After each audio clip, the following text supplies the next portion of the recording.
ناظرین، ہم بات کر رہے ہیں علامات و اشراط کی سب سے آخری اور بڑی علامات و اشراط الساعۃ میں سے ایک دخان پر۔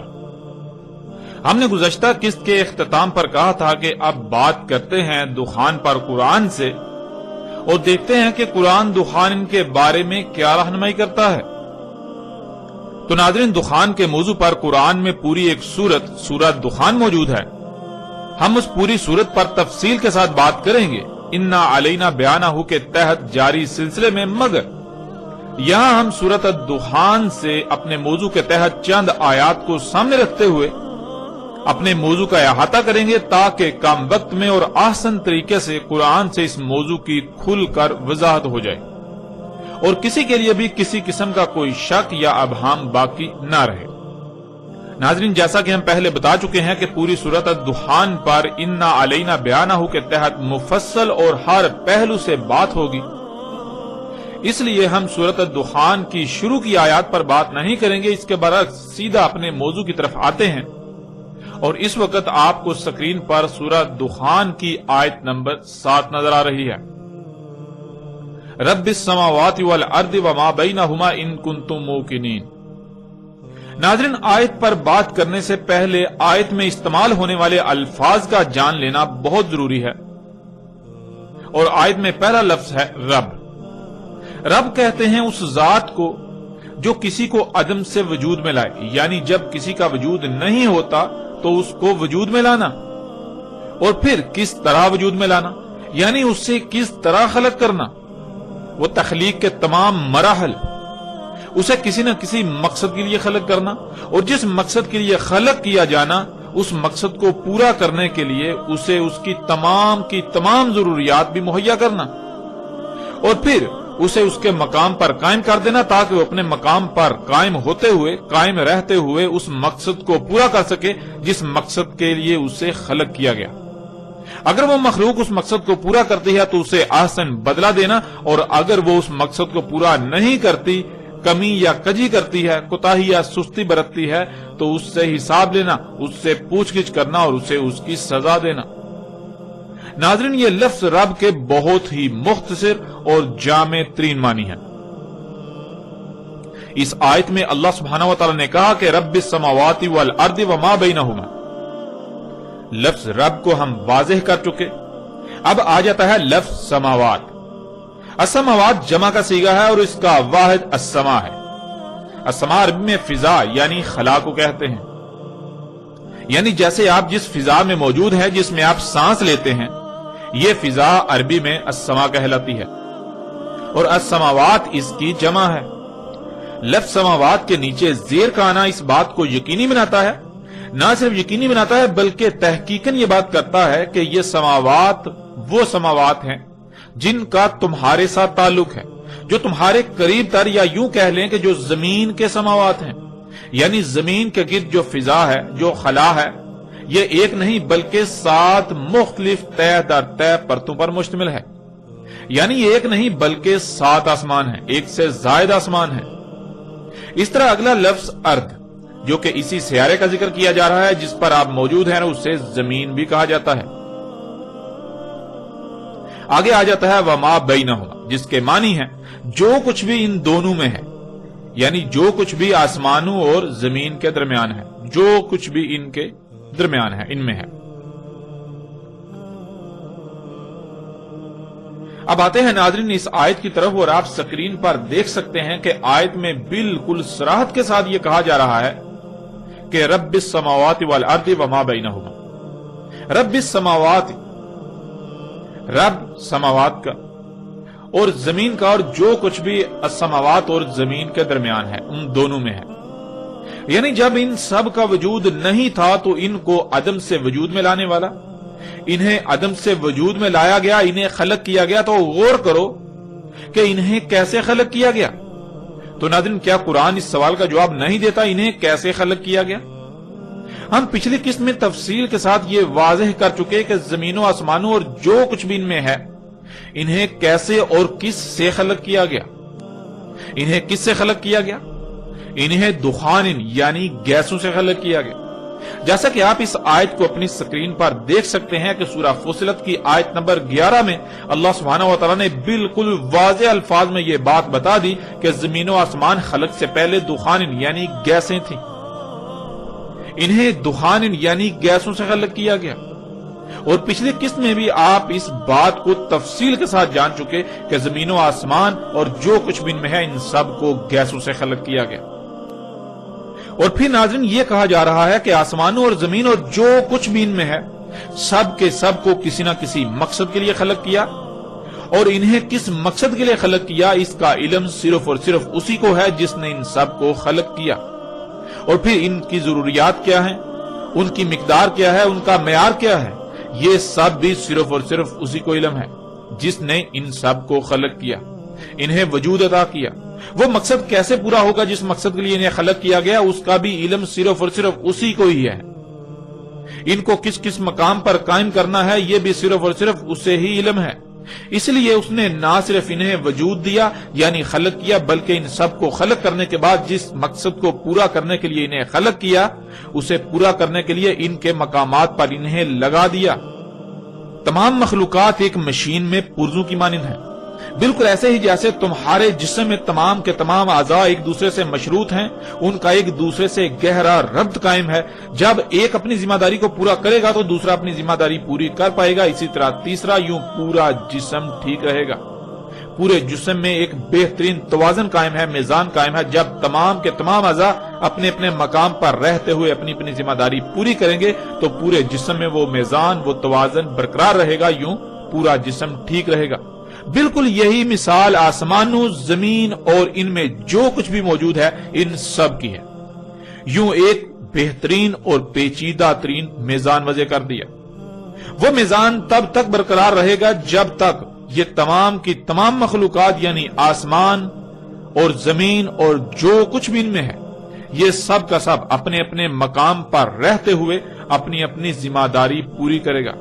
ورنہ اگر کسی ایک نے بھی اس ذمہ داری کو ترک کر دیا، سستی کی یا لاپرواہی کی، یا کسی ایک نے بھی رائے برابر تبدیلی کی، یا کسی ایک کو بھی اس کے مقام سے ہٹا دیا گیا، اس کے مقام میں تبدیلی کی گئی، اس میں کوئی بدلاؤ کیا گیا تو میزان برقرار نہیں رہے گا، میزان میں خسارہ ہوگا اور نتیجتاً سب کچھ درہم برہم ہو جائے گا۔ اور پھر ایسا نہیں ہے کہ وہ ذات جس نے وجود دیا وہ پوچھ گچھ نہ کرے یا پھر وہ سزا نہ دے، بلکہ وہ ذات جس نے انہیں وجود دیا وہ انتہائی سخت پکڑ بھی پکڑنے والی ہے، وہ سخت ترین پکڑ بھی کرتی ہے، وہ حساب لیتی ہے، وہ پوچھ گچھ بھی کرتی ہے۔ اب ناظرین سوال یہ پیدا ہوتا ہے کہ یہ سب کن کو کہا جا رہا ہے؟ آپ سب یہ جانتے ہیں کہ قرآن اللہ کا کلام ہے، یعنی اس قرآن میں جو کچھ بھی آیات کی صورت میں مذکور ہے یہ اللہ کی اول تا آخر ہر لمحہ تمام کے تمام انسانوں سے کی گئی گفتگو ہے جو کہ آیات کی صورت میں اس قرآن میں موجود ہے۔ یہ قرآن اللہ کا کلام ہے، یعنی پیچھے آسمانوں اور زمینوں اور جو کچھ بھی ان میں ہے ان کے بارے میں جو کہا گیا، جو بتایا گیا، یہ اللہ کا انسانوں سے کلام ہے۔ انسانوں سے اللہ یہ کہہ رہا ہے، اور کیوں کہہ رہا ہے؟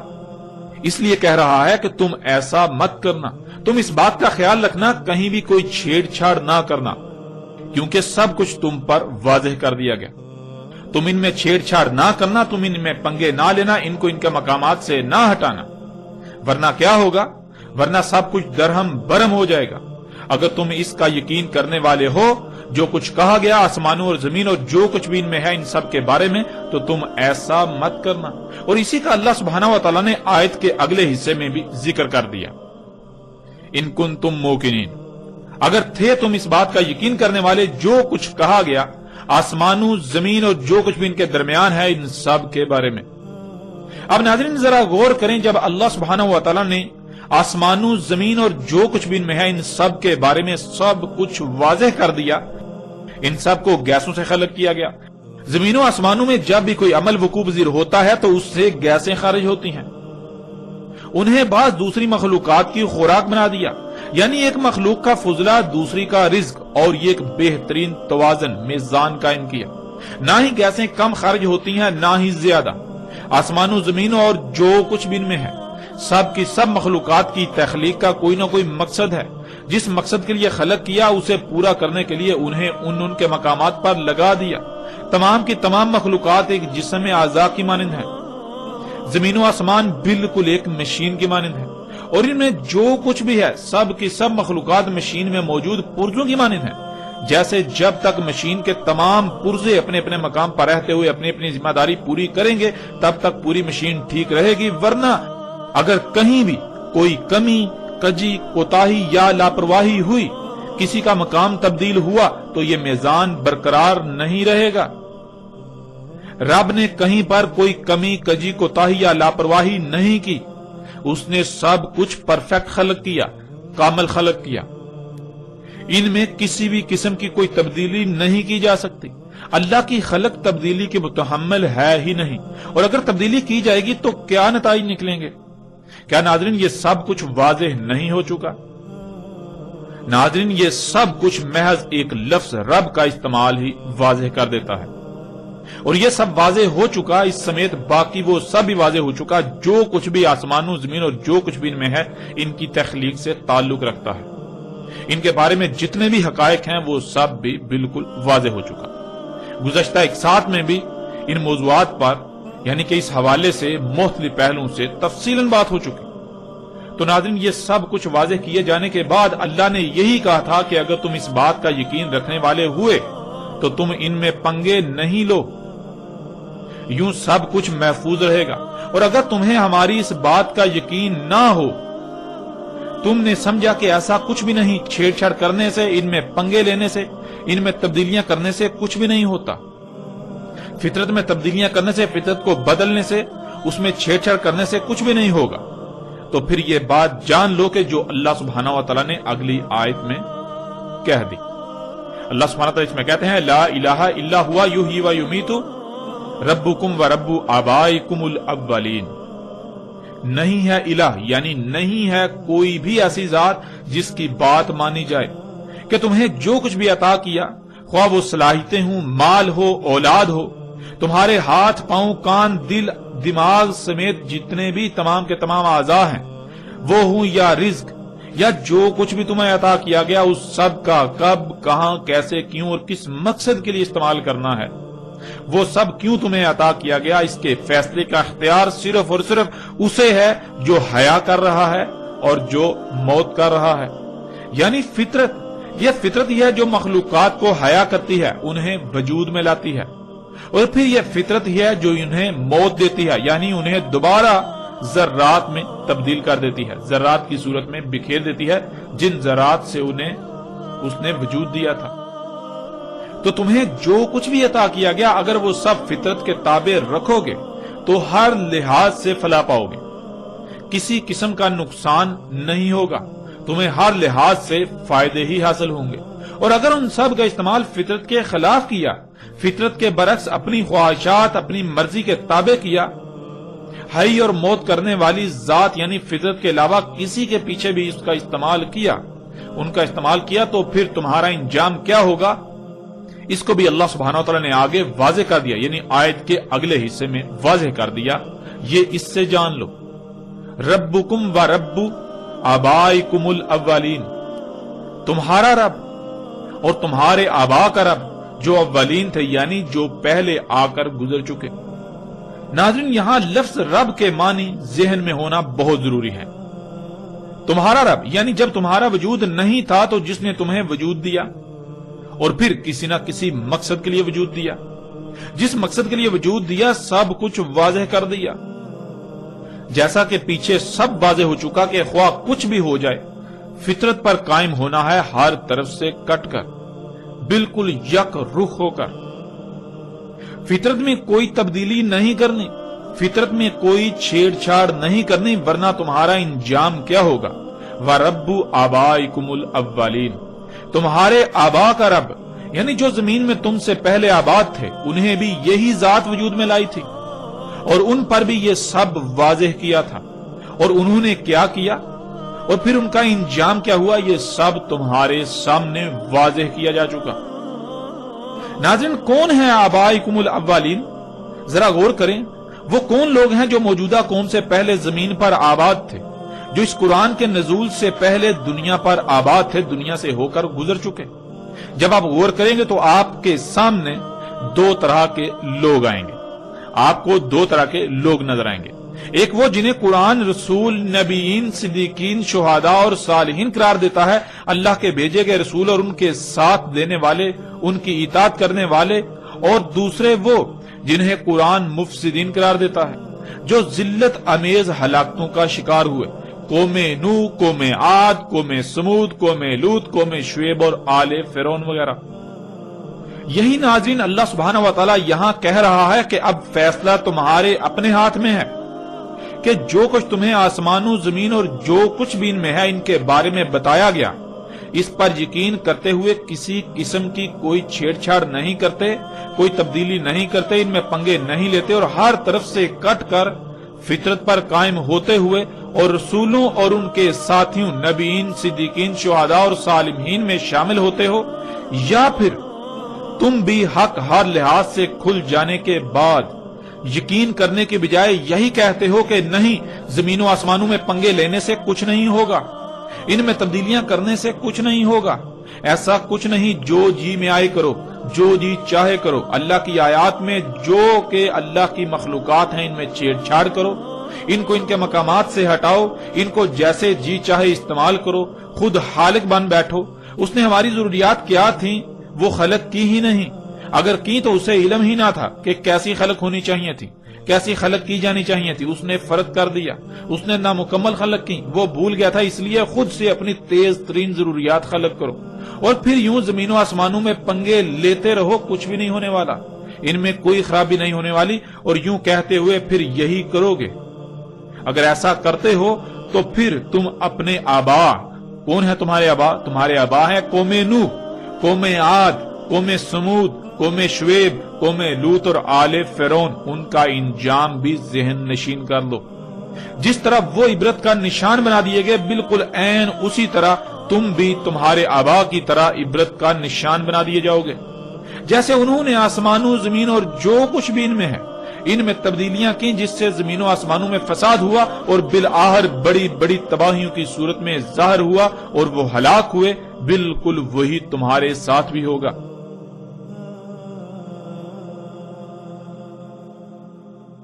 اب ناظرین، یہاں تک اللہ سبحانہ و تعالی نے نہ صرف آسمانوں، زمین اور جو کچھ بھی ان میں ہے ان سب کے بارے میں سب حقائق کھول کھول کر واضح کر دیے، بلکہ انسانوں کو ہر لحاظ سے متنبہ بھی کر دیا کہ اگر وہ اللہ کو الہ بناتے ہیں، یعنی فطرت پر قائم ہوتے ہیں، تو ان کا شمار کن میں ہوگا، اور اگر وہ اللہ کی دعوت کا یقین کرنے کے بجائے، یعنی جب انہوں نے اللہ کی بات کو نہ مانا، اس میں شک کیا اور آسمانوں، زمین اور جو کچھ بھی ان میں ہے ان میں پنگے لیے، تو نتیجتاً تباہیاں آنا شروع ہوئیں، تو بجائے اس کے کہ وہ اپنی آنکھوں سے یہ سب دیکھ کر اللہ کی دعوت، اللہ کی بات کا یقین کر لیتے اور باز آ جاتے فساد کرنے سے اور دنیا اور آخرت کی خلاقت سے بچ جاتے، بلکہ انہوں نے اپنی آنکھوں سے دیکھ کر یقین کرنے اور فطرت میں چھیڑ چھاڑ کرنے، اس میں تبدیلیاں کرنے سے باز آنے کے بجائے اپنی اسی روش کو برقرار رکھا، تو پھر ان کا انجام کیا ہوگا، یعنی پھر ان موجودہ انسانوں کا انجام کیا ہوگا، یہ سب بھی واضح کر دیا۔ ان کا انجام بھی بالکل وہی ہوگا جو ان سے پہلے ان کے آبا کا ہو چکا۔ کون ہیں ان کے آبا؟ قوم نوح، قوم عاد، قوم سمود، قوم شعیب، قوم لوط اور آل فرعون وغیرہ۔ ان سے بالکل مختلف نہ ہوگا، ان کی حالت بھی بالکل انہی کی طرح کی ہوگی، ان کے ساتھ بھی بالکل وہی کیا جائے گا، وہی ہوگا جو ان کے ساتھ ہوا۔ اور ان کے ساتھ کیا ہوا، اللہ سبحانہ و تعالیٰ نے قرآن میں بار بار یہ بات کھول کھول کر واضح کر دی۔ ناظرین، اب یہاں سوال یہ پیدا ہوتا ہے کہ اتنا کچھ واضح ہونے کے باوجود بھی موجودہ قوم یعنی زمین پر آباد موجودہ انسانوں نے کیا کیا؟ آپ غور کریں گے تو آپ پر سب کچھ کھل کر واضح ہو جائے گا۔ آگے اللہ سبحانہ تعالیٰ کیا کہتے ہیں اسے بھی جان لیں۔ آگے اللہ سبحانہ تعالیٰ آیت نمبر 9 میں کہتے ہیں بل ہم فی شک یلعبون، بلکہ یہ شک میں پڑے لعب کر رہے ہیں۔